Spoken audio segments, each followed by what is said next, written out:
Daredevil Born Again is said to be a risky show, unlike any Marvel Studios show that's been produced so far, and also actually takes some risks in terms of what they're doing with the character, the story, and the overarching connection to the MCU.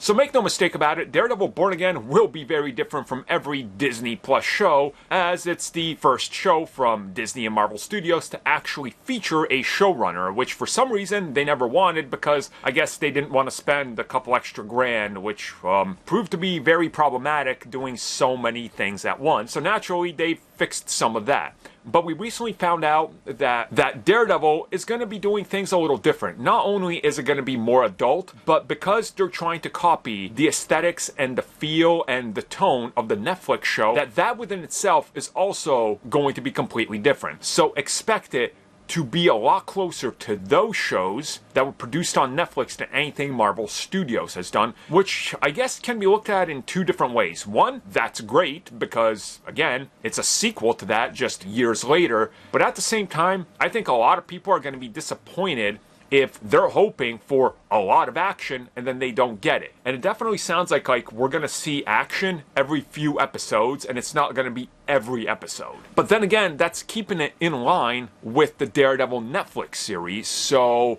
who knows what exactly ends up happening in the end, because as we know, it was supposed to be 18 episodes, they cut it down to 9. There's rumors that they could produce the second half as like a part 2, but there's been no movement on it, and it looks like if they do, it's going to be after the series premieres. So it could be years from now. But I'm more interested in these rumors that they're doing something very risky with this show. What does that mean? What's risky about it? You know, what are they doing? Are they going to try to incorporate some of the MCU characters that maybe you wouldn't expect or people don't want? Like, is She-Hulk going to show back up? And is that going to be like the lowest reviewed episode because people absolutely hate her show and Daredevil in that episode and all that? Or are they going to do something a little different here in terms of what they offer, that people are going into it looking for a Netflix sequel, and it sort of meets them halfway? It's an MCU show, it's a Netflix sequel, but we gotta merge the universes for the first time. And that could cause some sort of whiplash effect if you watch it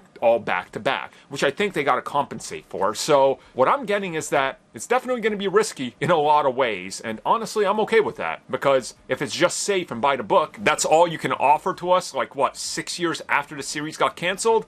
No, let's not do that. Let's at least take a new risk and try something new.